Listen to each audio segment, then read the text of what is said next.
Bueno, continuando con las clases, el programa que tenemos para ustedes, que ha ido evolucionando en niveles de complejidad. Recuerden que empezamos aprendiendo los principios básicos de la fisiología, los principios básicos de la flora bacteriana, la asepsia, la antisepsia, los antibióticos, los riesgos quirúrgicos, las complicaciones, etcétera. Pasamos por los procedimientos más frecuentes desde el punto de vista de patología infecciosa, los procedimientos o las patologías que generan riesgos de pérdida de vida con necesidad de manejo inminente, pasando por el trauma, y ahora nos ahondamos en algo que es extremadamente importante para entender a la cirugía y a entender la evolución de los tratamientos que se generan, y es el manejo del cáncer. Históricamente, como le dije en las charlas iniciales de introducción a la cirugía, los grandes pilares de tratamientos quirúrgicos han sido el trauma, las infecciones y obviamente el cáncer. Entendiendo por el cáncer las resecciones de los tumores que son macroscópicamente identificables y manipulables. Esto ha venido evolucionando y hoy en día estamos buscando la mayoría de los tumores que no sean no solamente macro, sino microscópicamente. Por eso hemos necesitado y hemos utilizado muchísimo las técnicas de endoscopia, las técnicas de radiología, las técnicas de medicina nuclear, etcétera, para identificar tumores en estadios muy tempranos. Sabemos todos los diferentes tipos de cáncer, la gran prevalencia en el mundo, absolutamente en todas partes tenemos gran prevalencia de lesiones tumorales. Los que voy a mostrar son las lesiones tumorales epiteliales que son susceptibles de ser extirpadas por cirugía: cáncer de mama, cáncer de cuello uterino, ginecológico, el cáncer de colon y recto, pulmón, próstata, estómago, etcétera. Repito, con unas incidencias muy altas. Ustedes van a revisar esto en sus textos porque necesitamos que tengan el conocimiento de cuáles son las lesiones epiteliales tumorales más frecuentes. Conociendo nosotros cuáles son las más frecuentes y sabiendo si estos órganos son susceptibles de ser operados o no, pues podremos ahondar en el estudio de estas patologías. Dentro de los listados de los tumores más comunes en el mundo, vemos ahí pulmón, hígado, estómago, intestino, glándula mamaria, esófago, etcétera. Todas son vísceras susceptibles de ser extirpadas quirúrgicamente, órganos susceptibles de ser operados. En una menor frecuencia están los tumores de tipo de células hematopoyéticas, como las leucemias y los linfomas, y los asociados a otras enfermedades como el sarcoma de Kaposi. Igualmente, la presentación, tanto en casos prevalentes como en casos nuevos, tiene sus variantes en género, teniendo en cuenta los tumores que son más frecuentes. Obviamente, por razones de género vamos a tener cáncer de próstata en el hombre y glándula mamaria predominantemente en la mujer. Esto es lo que hace que se desvíen un poco los indicadores en este tipo de lesiones neoplásicas.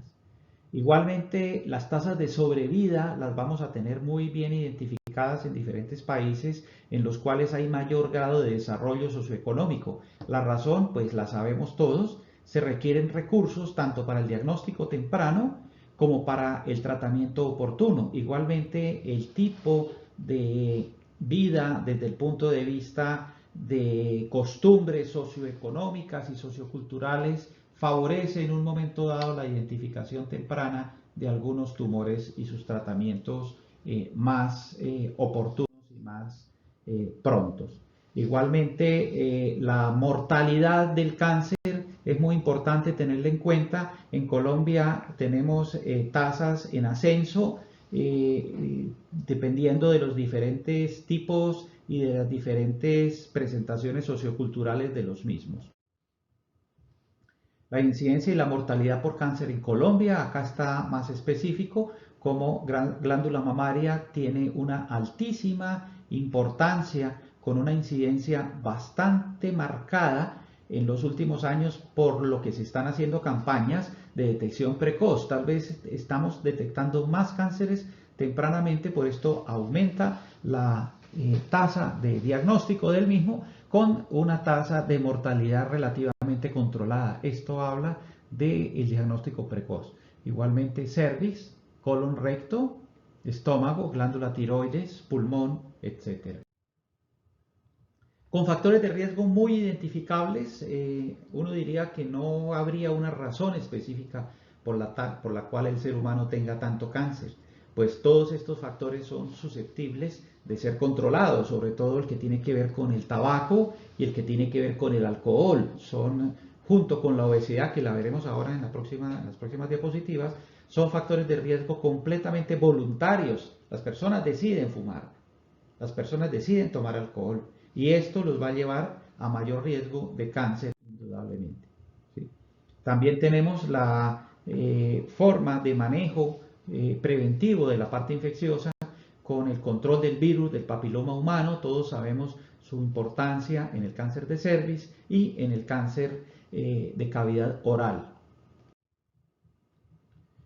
Otros parámetros que juegan un gran papel tanto en el diagnóstico como en el oportuno tratamiento es la razón económica. ¿Cuánto dinero se destine? ¿Cuál es el Producto Interno Bruto en materia económica que destina cada país para el tratamiento de sus enfermos con cáncer? Hace que cada país tenga mejores resultados en la prevención y en el manejo de este tipo de casos, ¿sí?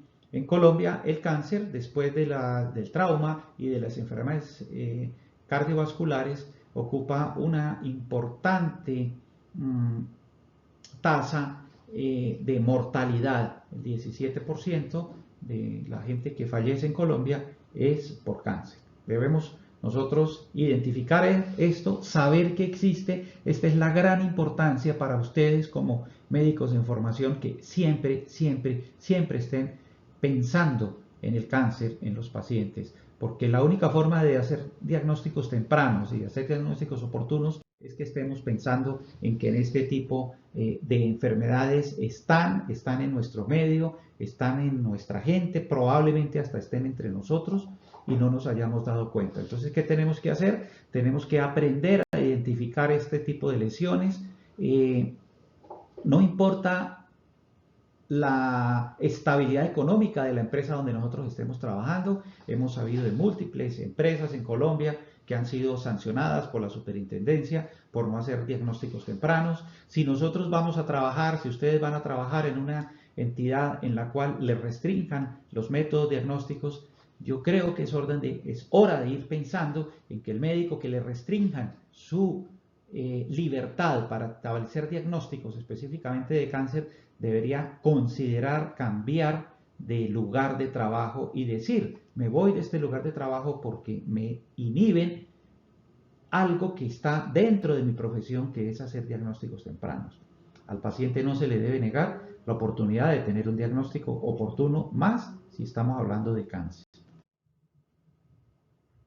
Hay múltiples estadísticas sobre este tipo de dominancia del cáncer sobre la salud en el resto del mundo. Y les había comentado algo también sobre la obesidad y el cáncer. Pues cada vez hay más relación directa de enfermos de obesidad que desarrollan neoplasias. Específicamente hemos visto casos de colon, de endometrio, cáncer de páncreas, cáncer de glándula mamaria en personas con obesidad, y cada vez es más frecuente que encontremos este tipo de lesiones. Luego, esta es una razón más para tener a la obesidad como una patología, no como un estado, sino como una patología definida y generadora de otras enfermedades. Entonces, vamos a ver algo sobre las bases anatómicas, algo muy importante para nosotros poder identificar qué enfermedades son o no son susceptibles de ser operadas. es obviamente la ubicación corporal, en qué parte del cuerpo están localizadas las lesiones, cuáles son los límites anatómicos de los órganos que están enfermos. Es muy importante dominar la anatomía porque vamos a tener diferentes condiciones anatómicas que nos van a permitir en un momento dado extirpar parte de un órgano o extirpar un órgano completo, y tenemos que saber cuáles son este tipo de limitaciones y este tipo de funciones específicas. Igualmente, las vías de alimentación sanguínea, está demostrado que debemos actuar sobre las vías de alimentación, cuáles son las arterias, cuáles son los drenajes venosos y sobre todo cuáles son los drenajes linfáticos que tienen los órganos que en un momento dado están enfermos. Se ha demostrado cómo si en cirugía nosotros no tenemos un control de los drenajes venosos y linfáticos, lo que podemos estar haciendo en un procedimiento quirúrgico con la manipulación, con el movimiento de las vísceras que estamos tratando en cirugía, podemos aumentar la diseminación linfática o venosa, generando metástasis en el momento de la cirugía. Es por esto que debemos conocer dónde están ellas, y la primera vía que nosotros debemos ligar desde el punto de vista de técnica quirúrgica son las vías linfáticas y las vías venosas. Igualmente, si nosotros conocemos las vías de alimentación o las vías arteriales por las cuales se nutren los tumores, es susceptible también de recibir tratamiento por radiología intervencionista, ubicando la arteria nutricia del tumor y colocando pequeños émbolos o colocando quimioterápicos o colocando elementos radioactivos que actúen específicamente sobre este tipo de tumor.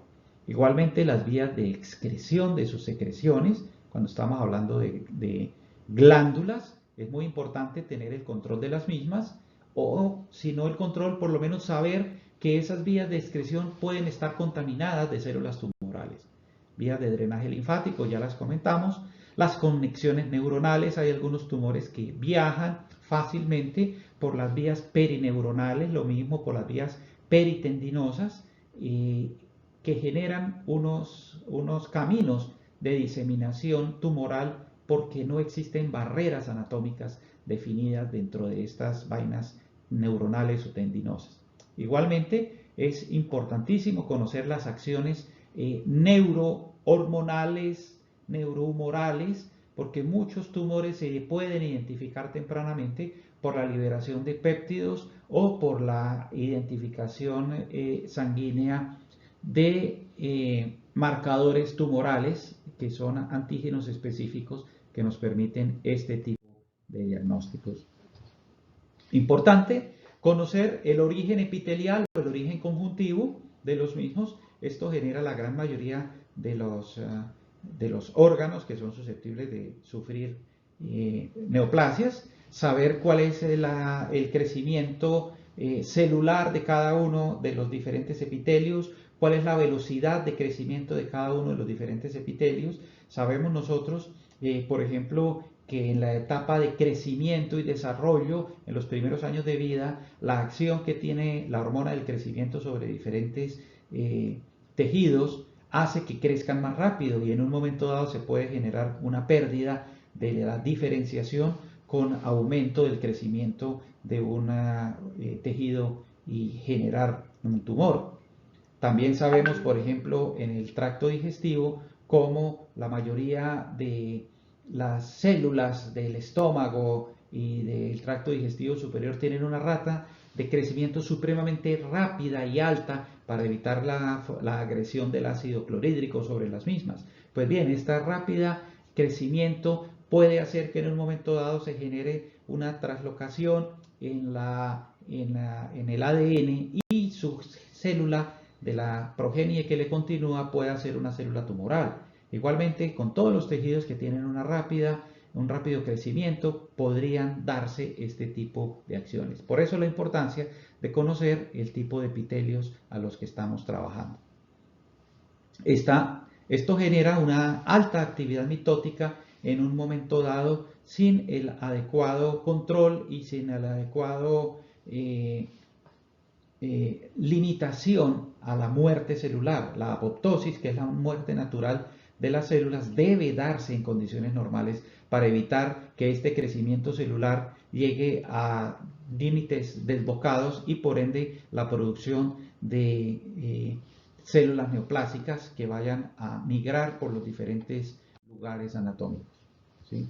Entonces ya hablamos de la evaluación y el crecimiento tumoral tiene mucho que ver con la localización, con la función, con el grado de compromiso del órgano, en qué momento dado nosotros podemos decir que un tumor o un órgano puede ser parcialmente extirpable o no.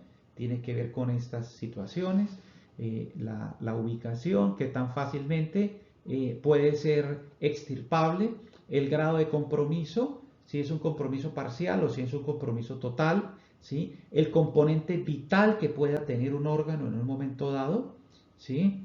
El compromiso por extensión de los órganos vecinos que pueda tener un tumor en un momento dado, e igualmente las vías de diseminación del tumor en un momento dado.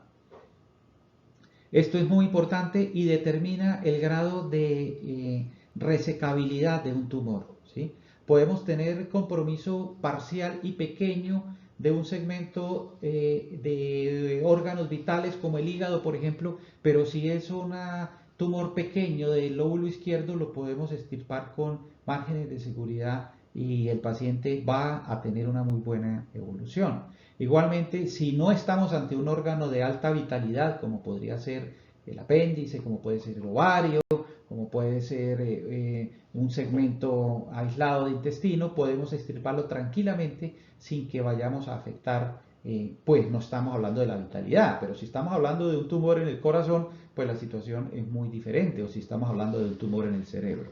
Igualmente, el grado de compromiso de los órganos vecinos nos va a mostrar qué tan comprometido puede estar o qué tan vital puede ser un órgano vecino, como sucede por ejemplo con las neoplasias del esófago, que muy rápidamente invaden el mediastino, la tráquea, los bronquios, los pulmones, la aorta o el corazón. Igualmente las vías de diseminación son muy importantes tenerlas presentes, pues si no tratamos las vías de diseminación, nuestros tumores se van a extender rápidamente.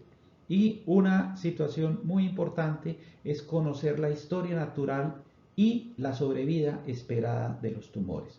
Muchas veces nos enfrentamos a enfermos en edades límites de la vida, adultos mayores que pueden tener tumores de una historia natural de crecimiento lento y de una sobrevida pues manejable, y en estos casos podría ser más complejo el intentar hacer una extirpación quirúrgica que el intentar llevarle una sobrevida acorde a el tipo de persona. Todas estas condiciones hacen que sea muy importante un entendimiento muy amplio en este tipo de problemas, ¿sí? Entonces, ¿cuándo indicamos un procedimiento quirúrgico? ¿Cuándo decimos que un tumor debe ser operado? Primero, que el tumor sea extirpable en su totalidad.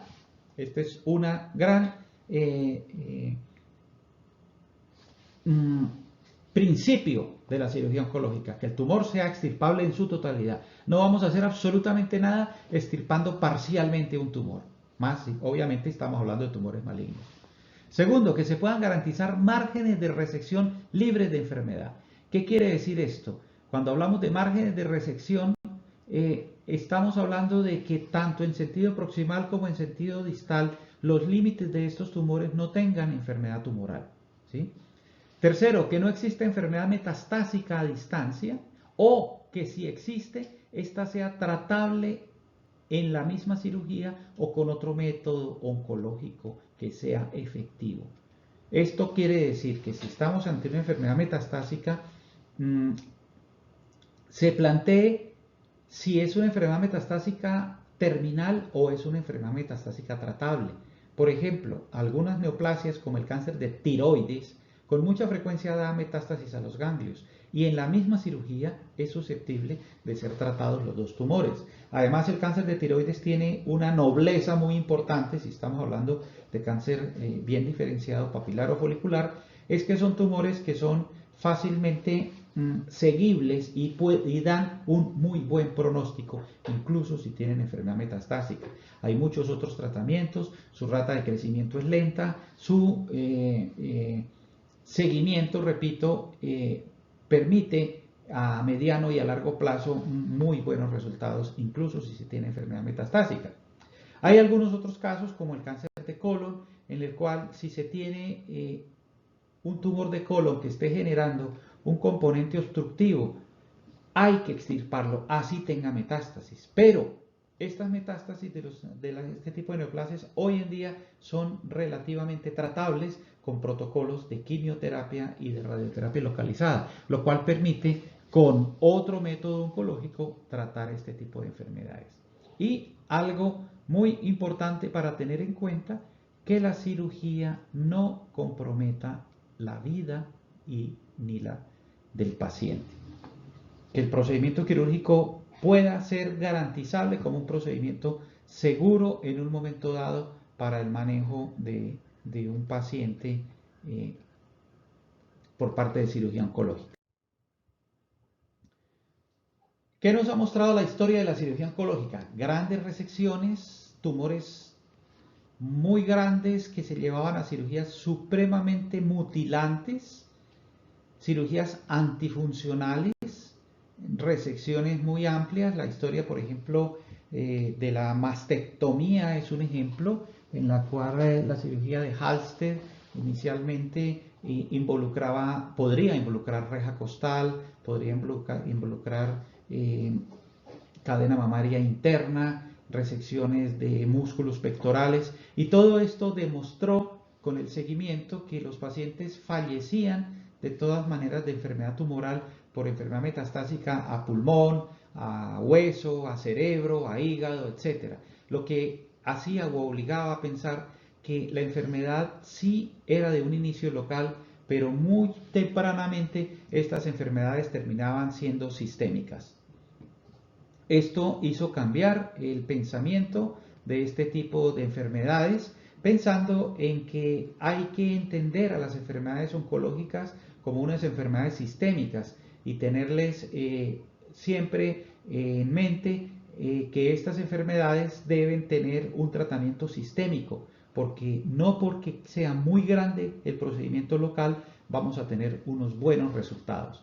Entonces, este mejor entendimiento de estas enfermedades como una enfermedad que ataca a absolutamente todo el cuerpo es lo que nos permite entender cómo después de una cirugía, así sea una cirugía grande, debemos contar con la tríada de tratamientos que nos ayudan, que es cirugía, quimioterapia y radioterapia. Todas estas, o incluso con terapias de manejo de biología molecular específicamente dirigidas hacia las células, o terapias de radioterapia de tipo braquiterapia dirigidas directamente hacia las células, como las que se pueden hacer con terapias de yodoterapia o se pueden hacer con tratamientos de braquiterapia, ¿sí? Incluso hoy en día nos abocamos a procedimientos de cirugía de mínima invasión, con procedimientos quirúrgicos en los cuales nosotros hacemos reconstrucción temprana de los diferentes órganos afectados, estudios de ingeniería genética, estudios de ingeniería molecular y otro tipo de estudios que nos permiten entender mejor el tipo de enfermedades y atacar mejor este tipo de problemas. Esta es la imagen que siempre les muestro a ustedes de la cirugía de Teodoro Billroth operando un cáncer de estómago en 1883, sin anestesia definida, sin asepsia, sin antisepsia. Vemos cómo lograban efectuar este tipo de procedimientos. Hoy en día las situaciones obviamente han cambiado enormemente y este advenimiento de nuevas técnicas nos permite tener procedimientos quirúrgicos supremamente más seguros que los que se efectuaban en sus momentos. Entonces, las nuevas tecnologías en cirugía oncológica, por ejemplo, la cirugía laparoscópica, la sutura mecánica, ha facilitado enormemente el manejo de estos pacientes y los mejores resultados en estos pacientes. El control de los accesos vasculares quiere decir clipar primero los accesos arteriales y venosos, o incluso por radiología intervencionista llegar a las arterias que nutren los tumores y disminuir el acceso de sangre a estos tumores, con los cuales los hace mucho más fácilmente manipulables y disminuye la mitosis de los mismos. Incluso cuando los llegamos a operar ya tenemos casos de necrosis parcial de los tumores.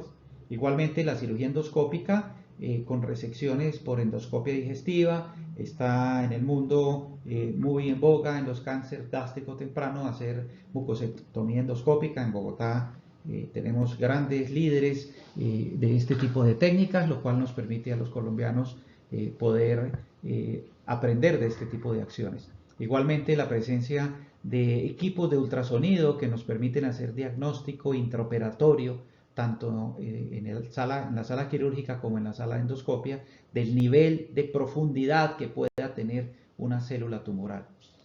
Igualmente la radioterapia intraoperatoria, la braquiterapia y las técnicas con medicina nuclear que nos permiten hacer el seguimiento de los ganglios linfáticos por técnicas de ganglio centinela, que repito, están muy conocidas también en nuestro medio, lo hacemos muy bien acá con el respaldo del Departamento de Medicina Nuclear. ¿Sí? Importante conocer el tipo histológico al cual nosotros nos enfrentamos. Esto es para cáncer de cabeza y cuello. Este es el tipo de lesiones que nosotros podemos ver. Son lesiones potencialmente manejables, en este caso carcinomas de tipo escamocelular, pero tenemos la limitación de la resección. Este tipo de lesiones, si nosotros le damos un margen de resección mínimo de 1 centímetro al lado y lado de las lesiones, pues vamos a tener unas mutilaciones supremamente grandes y muy difíciles de tratar. Entonces no se trata simplemente de quitar el tumor, sino de pensar en cómo reconstruir. Este capítulo es extremadamente importante porque nos muestra, esto lo van a ver ustedes en la próxima clase de tumores de cabeza y cuello, cómo hay lesiones que deben no solamente ser tratables, sino de ser también reconstruidas. Y muchas veces la reconstrucción no permite una reconstrucción funcional y preferimos otro tipo de terapias como la quimioterapia o como la radioterapia en algunos de estos casos. ¿Sí? Estos son algunos casos de nuestra experiencia, esto es experiencia propia, en la cual tratamos un carcinoma de encía. Aquí vemos las piezas dentarias y los tumores localizados alrededor. Se le hace una resección de mandíbula y una reconstrucción con un colgajo de piel y músculo que viene desde el deltoides, el cual se va a trasladar hacia la región de la boca para hacer este tipo de reconstrucciones. Repito, son casos supremamente complejos con reconstrucciones supremamente complejas. Este caso es experiencia del doctor Álvaro Herrera, con quien compartimos este caso hace muchísimos años. Los casos igualmente de cáncer de lengua, en los cuales les hacíamos resecciones amplias. Ya en este momento yo no hago este tipo de cirugías, pero hice durante muchísimo tiempo. Y se combinan con la resección de los ganglios de cuello. Estos procedimientos debemos nosotros, repito, buscar la forma de que sean funcionales para que se puedan ejecutar. No sacamos nada haciendo una gran resección, haciendo una cirugía extirpando una gran cantidad de órganos vitales para que la persona no vaya a tener función. Es importantísimo. La lengua no solamente tiene la función fonatoria que ya hemos hablado o que creemos nosotros que es la función básica. No, la función básica es la función de deglución, permitir tragar. Si quitamos la base de la lengua y no hacemos una adecuada reconstrucción, vamos a tener una gran dificultad para que el paciente degluta. Estos son otras imágenes de vaciamientos de cuello. Vean cómo quedan completamente esqueletizados. Estos son vaciamientos ejecutados durante tratamientos de cáncer de tiroides. Se ve claramente en la parte central la tráquea. Acá estamos viendo la tráquea esqueletizada sin la glándula, la separación de los músculos pretiroideos. La vena yugular interna, el músculo omoioideo, deja incluso detrás de la yugular interna, lo que correspondería al nivel 5 de cuello, Vemos incluso los nervios que empiezan a construir el plejo cervical y el plejo braquial. Estas son imágenes, repito, de vaciamientos de cuello. El esófago es un órgano también que merece una importante consideración porque está metido en el interior del mediastino y es muy difícil llegar al esófago desde diferentes puntos de vista quirúrgico. Por eso tenemos que abocarlo desde diferentes vías de tratamiento, desde el cuello, desde el tórax y desde el abdomen.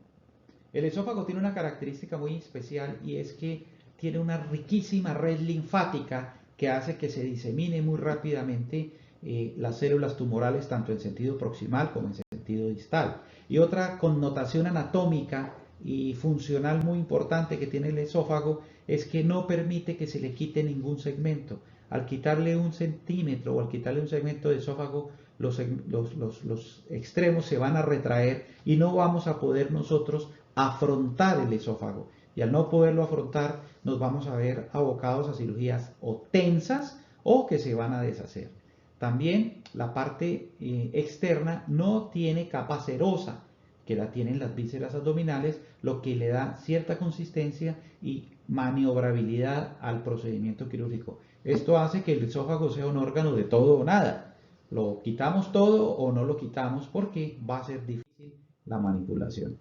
Estos son algunos ejemplos de lo que vemos en imágenes endoscópicas desde un esófago de Barrett a una lesión epitelial ya definida, un carcinoma más avanzado y cómo lo podemos ver, cómo se extiende a órganos vecinos mediante un estudio de ultrasonido endoscópico.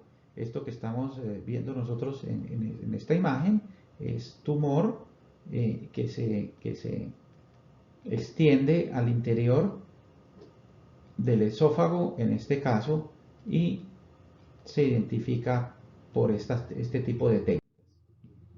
En algunos casos debemos intentar hacer la extirpación quirúrgica, en la mayoría de los casos no se puede y lo que pretendemos puede ser por vía colocación de un stent, permeabilizar el esófago para que la persona pueda deglutir o en el caso de que no se pueda, colocar este tipo de ayudas por vía endoscópica lo hacemos por vía quirúrgica con una gastrostomía que le permita a la persona comer. Muchos de los pacientes con cáncer de esófago mueren por hambre, mueren sin poderse siquiera tomar un analgésico porque no pueden deglutir ni siquiera saliva. El tumor oblitera completamente la luz del esófago y pueden ser tumores muy pequeños, como lo mostraba en la diapositiva anterior. Pueden ser tumores muy pequeños que no permiten el paso fácil de comida o de saliva, etcétera, y van permitiendo que la persona pierda peso y se debilite. Al perder sus funciones neurohumorales, va a perder su inmunidad y el tumor va a aumentar rápidamente de tamaño. Son tumores supremamente agresivos. Por eso, en muchos casos, lo que se requiere en el caso del esófago, si lo vamos a tratar por cirugía, es la esofaguectomía total. Esto, repito, la clase de hoy es una información general. Esto lo van a ver ustedes muchísimo más en detalle en su clase de patología de esófago, patología digestiva, etcétera, etcétera. Estas son unas imágenes para ver cómo cuando nosotros operamos un esófago tenemos que hacerlo desde el abdomen con una laparotomía, luego con una cervicotomía para extraer por el cuello la pieza quirúrgica y posteriormente pasar la mano por el hiato esofágico desde el abdomen hasta el cuello e ir haciendo la esofaguectomía, la extracción del esófago y el ascenso de un tubo gástrico, el cual lo hacemos por vía mediastinal hasta el cuello con la anastomosis a nivel de cuello. Esto hicimos muchos procedimientos de esto por técnica abierta y en los últimos años los hemos venido efectuando por técnica laparoscópica. El estómago también es susceptible de ser operado. El pilar del tratamiento del estómago indudablemente es la cirugía. Lo ideal es la cirugía y lo ideal es que tengamos lesiones neoplásicas tempranas y pequeñas. Esta es la clasificación de las lesiones de tipo Bormann. El Bormann no es una lesión temprana, la lesión temprana se clasifica por la clasificación japonesa, pero lo ideal, repito, es que tengamos lesiones tempranas para que podamos hacer la extirpación del estómago. La gastrectomía depende de la ubicación anatómica del tumor, si el tumor es proximal o si el tumor es en cuerpo o si el tumor es distal, podría ser susceptible de hacer manejos un poco más localizados, específicamente con los tumores que son no de tipo adenocarcinoma, sino los tumores del estroma gástrico, los GIST, Gastrointestinal Stromal Tumors.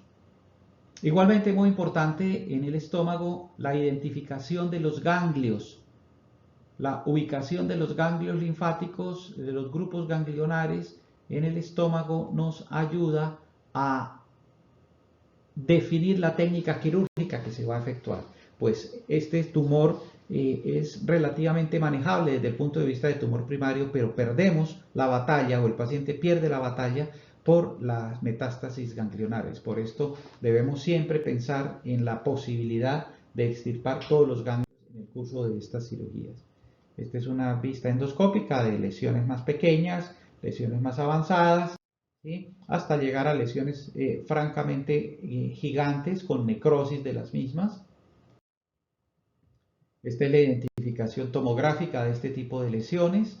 Vemos cómo se proyectan hacia la luz del estómago, dependiendo de la ubicación de las mismas, y algunas lesiones que son pequeñas como estas, pero tienen una gran enfermedad metastásica. Este caso que estamos viendo en la última diapositiva, pues no cumple con los criterios que hemos dicho de control de la enfermedad. Esta enfermedad metastásica es muy avanzada y una persona con un tumor muy pequeño, pero una enfermedad metastásica tan avanzada, no debe ser sometido a cirugía porque no lo vamos a lograr curar. Estos son los principios generales de tratamiento. Esta es la cirugía tipo Billroth 1, en la cual se hace extirpación del antro gástrico y una reconstrucción entre el estómago y el duodeno, la primera porción del duodeno. Este otro tipo de procedimiento es una cirugía más grande, se reconoce como la cirugía de tipo Billroth 2. Es una cirugía en la cual al quitar un gran segmento de estómago no se puede acercar el estómago al duodeno, y al no poderse acercar el estómago al duodeno recurrimos a un asa de yeyuno, el cual la pegamos, la anastomosamos aquí al estómago para poder superar el tejido faltante en un momento dado en este tipo de reconstrucción. La anterior Billroth 1, esta es la Billroth 2. Repito, eso lo van a ver en su clase específica. Esto es un tumor gástrico, lo que estamos viendo acá. Y esto es ya la anastomosis entre el estómago y el asa de yeyuno para hacer la reconstrucción. Repito, es indispensable la reconstrucción adecuada. Esto es una pieza quirúrgica de una gastrectomía en la cual se incluye gran cantidad de tejido adiposo que constituye el epiplón mayor, los ganglios de la curva menor, los ganglios de la curva mayor, los ganglios que van adyacentes a la porta y los ganglios del ilio, los ganglios del ilio del hígado. Muchas veces las lesiones tumorales son pequeñas, como esta que estamos mostrando acá, una pequeña úlcera, pero la necesidad de hacer una resección masiva es muy importante para garantizar la mejor sobrevida de los pacientes en un momento. Igualmente el páncreas para los cirujanos es un gran reto. El páncreas no tiene una irrigación propia, el páncreas comparte irrigación con el duodeno. Por esta razón, siempre que se tratan neoplasias, tanto del duodeno como del páncreas, es necesario involucrar las dos piezas operatorias, las dos vísceras. Por eso el procedimiento se llama pancreatoduodenectomía. Es una cirugía muy compleja, es un procedimiento que implica la necesidad de reconstruir la vía digestiva, la necesidad de reconstruir la vía biliar y la necesidad de reconstruir la vía pancreática, haciendo 3 anastomosis, todas estas de altísima complejidad y de altísimo riesgo. Esta es una pieza quirúrgica de una pancreatectomía total en la cual se incluye el vaso, ¿sí?, que es tumor de páncreas, e incluso tenemos un segmento de colon aquí en la pieza operatoria. Repito, son procedimientos muy complejos. El colon es una víscera que la vamos a encontrar con mucha frecuencia en nuestro medio con enfermedad tumoral. Esta es una imagen muy clásica del famoso patrón en anillo de servilleta en los estudios de rayos X. En los estudios de tomografía lo vamos a ver como una lesión estenosante, pero el patrón diagnóstico hoy en día aceptado para el estudio de estos procedimientos es la colonoscopia. Estos pacientes se deben estudiar con colonoscopia. Esto es simplemente una pequeña imagen para mostrar el grado de infiltración que se presenta de los tumores, como no solamente es el componente intraluminal que lo vemos, sino el grado de infiltración que tiene sobre los diferentes órganos hasta llegar a la muscular, la serosa y traspasar la misma con el compromiso de los órganos vecinos. En algunos casos tenemos que extirpar parte del colon o la totalidad del colon y proceder a hacer las respectivas reconstrucciones para garantizar el tránsito digestivo. Una neoplasia que pertenece al grupo de colon y recto, que es de un comportamiento biológico distinto, son los tumores del ano. Los tumores de la región del ano y del canal anal tienen un comportamiento biológico distinto, una celularidad diferente que permiten en algunos casos un manejo distinto. Hoy en día estamos prefiriendo tratamientos con quimioterapia y radioterapia. Desde hace muchos años el grupo italiano de Di Nigro demostró las bondades de estos tratamientos para este tipo de cáncer.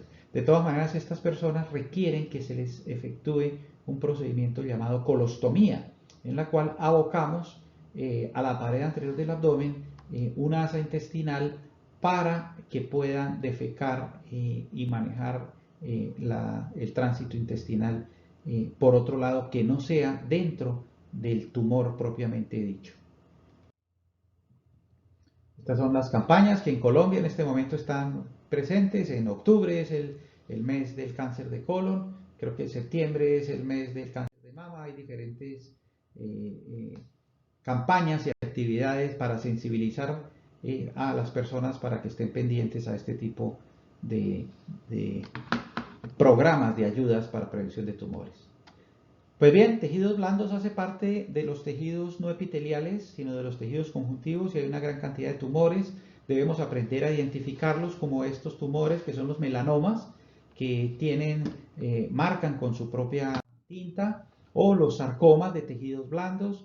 Acá tenemos una masa de un gran tamaño presente en un caso de un paciente con tumor de la reja costal.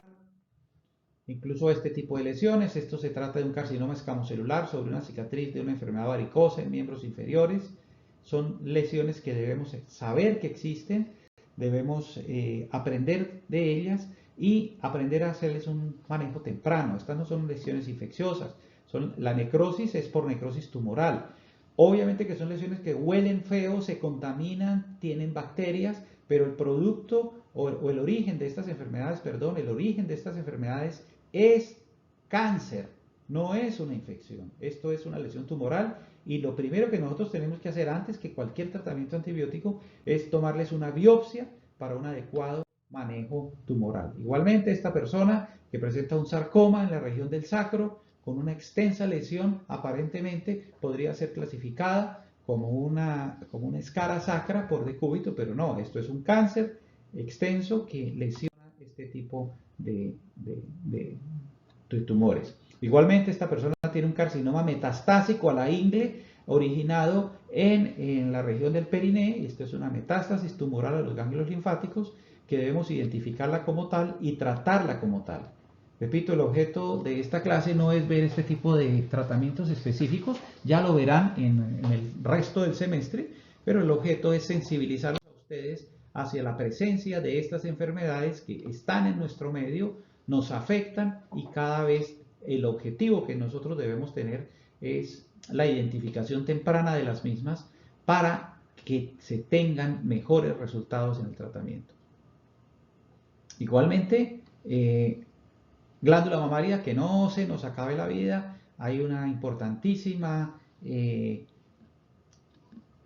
campaña para detectar tempranamente el cáncer de glándula mamaria, identificar los factores de riesgo, identificar el autoexamen para evitar llegar a este tipo de cosas. Esto es lo que no debería suceder, esto es lo que no debería suceder. Estos son lesiones epiteliales mamarias gigantes, muy grandes, con compromiso metastásico. Esta persona nunca ha tenido ningún tratamiento, es la retracción tumoral típica. Obviamente que este tipo de personas ya no tiene tratamiento, son lesiones muy avanzadas que pueden llegar a necesitar tratamientos sistémicos, pero la sobrevida de todas maneras está comprometida y no van a superar la enfermedad.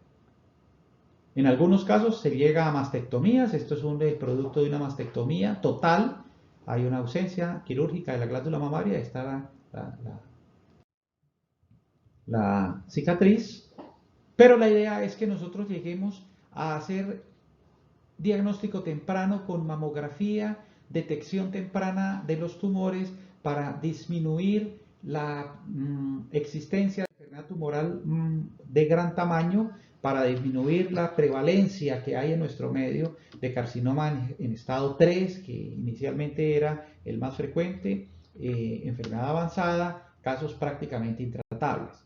¿Cómo? Con mamografía. Esta es la mejor forma, indudablemente. Esto es un estudio de rayos X, estas son unas imágenes tomadas en nuestra clínica, en la cual hay una máquina que toma una placa especial de la glándula mamaria y nos permite tener estas imágenes en las cuales se pueden ver desde microcalcificaciones a masas definidas, espiculadas, con las cuales nosotros podemos establecer diagnósticos. Muchas veces nos pueden marcar con un arpón. Esta es una técnica de marcación con arpón, en la cual la imagen inferior a que estamos viendo acá, se ve el arpón metálico y se ven las microcalcificaciones. Esto nos lo marcan en radiología. Llegamos a cirugía a través de una incisión periareolar, sacamos el tejido que tiene la marcación con el arpón y le pedimos una radiografía específica y podemos ver si sí extirpamos o no extirpamos la lesión que estábamos viendo. Esto es otra cosa muy diferente. Estas son lesiones muy pequeñas, ¿sí? Nosotros podemos hacer este tipo de tratamientos y si son carcinomas les extirpamos únicamente el cuadrante que esté comprometido y los ganglios a nivel de la axila. Les hacemos una marcación con medicina nuclear para hacer una técnica de ganglio centinela y hacer que no exista tanta mutilación como existía anteriormente. Y en los casos que se requiere una mastectomía total, podríamos recurrir a la reconstrucción intraoperatoria de la glándula mamaria, bien sea con un colgajo de músculo abdominal y de grasa. Las personas que tienen obesidad abdominal, este delantal graso que tienen en la parte inferior, puede ser utilizado mediante la técnica de rotación de colgajo, en el cual nosotros tenemos la arteria mamaria y el músculo recto abdominal, y todo esto lo rotamos y lo llevamos hacia la glándula mamaria para hacer la reconstrucción. Esto se denomina reconstrucción tipo TRAM. Repito, esto es de experiencia personal. En este caso y muchos casos operé similares. Aquí se ve como el caso anterior se le ha hecho la abdominoplastia. Aquí está la incisión de la abdominoplastia. Esta grasa que estaba acá y el músculo recto que la nutría o que la nutre junto con sus arterias se rotaron hacia la región mamaria izquierda, y este es el estado de reconstrucción post-mastectomía. Entonces no solamente estamos tratando los tumores, sino que también estamos reconstruyendo. Estas son las técnicas que se puede hacer con dorsal ancho, se puede hacer con recto anterior del abdomen o se puede hacer con prótesis. Oncológicamente se prefiere este tipo de reconstrucción. Desde el punto de vista estético, las reconstrucciones que se hacen con prótesis se hacen no para cáncer, sino para glándulas mamarias benignas. Les había comentado sobre las terapias oncológicas coadyuvantes extremadamente importantes. Todas funcionan al unísono, todas deberían, ojalá, ser sincrónicas. Hay escuelas en las cuales describen el sincronismo, o sea que están recibiendo quimioterapia, radioterapia y cirugía a la vez con mejores resultados. En nuestro medio hay experiencia al respecto, pero hay diferentes protocolos por los cuales a veces se prefieren unos procedimientos eh, eh, antes que otros. Esto es para hablar algo de algo más reciente. Esto es el doctor Sugarbaker, el doctor Paul Sugarbaker, quien diseñó hace unos 30 años unas técnicas para hacer cirugía en enfermedad avanzada peritoneal, en la cual hacen resección de pequeñas metástasis, hacen peritoneectomía, resecan los segmentos de peritoneo y en el mismo procedimiento quirúrgico se le hace a estos pacientes una quimioterapia hipertérmica, o sea, hay que calentar a 42 grados centígrados el líquido con quimioterapia y colocarlo dentro del abdomen, se llama la técnica de Sugarbaker. Es una técnica que reduce la enfermedad metastásica regional o incluso se utiliza como medida terapéutica en los casos en los que se tenga este tipo de enfermedades. Se hace tanto por técnica abierta como por técnica laparoscópica. Y la idea es resecar quirúrgicamente estos pequeños nodulitos con enfermedad metastásica y administrar la quimioterapia, lo cual se hace con una máquina especial que regula la temperatura, regula la velocidad de intercambio de los quimioterápicos al interior del abdomen para garantizar los mejores resultados. Esto era lo que yo les quería contar a ustedes sobre el tratamiento quirúrgico de las enfermedades neoplásicas. Es una introducción a lo que en las próximas semanas van a ver ustedes del resto de tratamientos quirúrgicos específicos, repito, de cabeza y cuello, de esófago, de estómago, de vías biliares, de colon, glándula mamaria, etc. ¿Dudas? Ahora resolvemos dudas y preguntas.